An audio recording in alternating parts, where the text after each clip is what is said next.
பொழுது நேர்மையாக நிகரற்ற நேர்மையோடு என் சமூகத்தை வாஞ்சையோடு நான் நேசித்து என்னுடைய பணியை நான் தொடங்கிய காலத்தில் நான் நேர்மையாக பணியாற்றினேன். 1.5 வருட காலத்தில் என்னுடைய பெற்றோர்களை கூட சந்திப்பதற்கு நான் என்னுடைய கிராமத்திற்கு என்னுடைய மாவட்டத்திற்கு நான் செல்லவில்லை.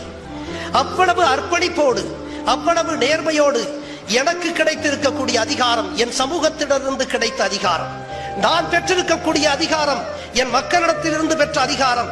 எனவே மக்களிடத்திலிருந்து பெற்ற அதிகாரத்தை என்னுடைய மக்களினுடைய மேம்பாட்டிற்காகவே பயன்படுத்துவேன் என்று துடிப்போடு என் முதல் பணியை மேற்கொண்ட பொழுது அந்த நேர்மையை பிடிக்காமல் என் மேலதிகாரி என்னை அப்படியே பணிமாற்றம் செய்தார். மேலதிகாரி தலைமைச் செயலகத்திலிருந்து பிறப்பிக்க வேண்டிய உத்தரவை ஒரு கலெக்டரே, அதிகாரம் இல்லாத கலெக்டரே என்னை விடுவித்தார். 1.5 வருடம் காலம் அவ்வளவு நேர்மையாக நான் பணியாற்றியதற்கு கிடைத்த பரிசு என்ன தெரியுமா? ஒரு அவமானகரமான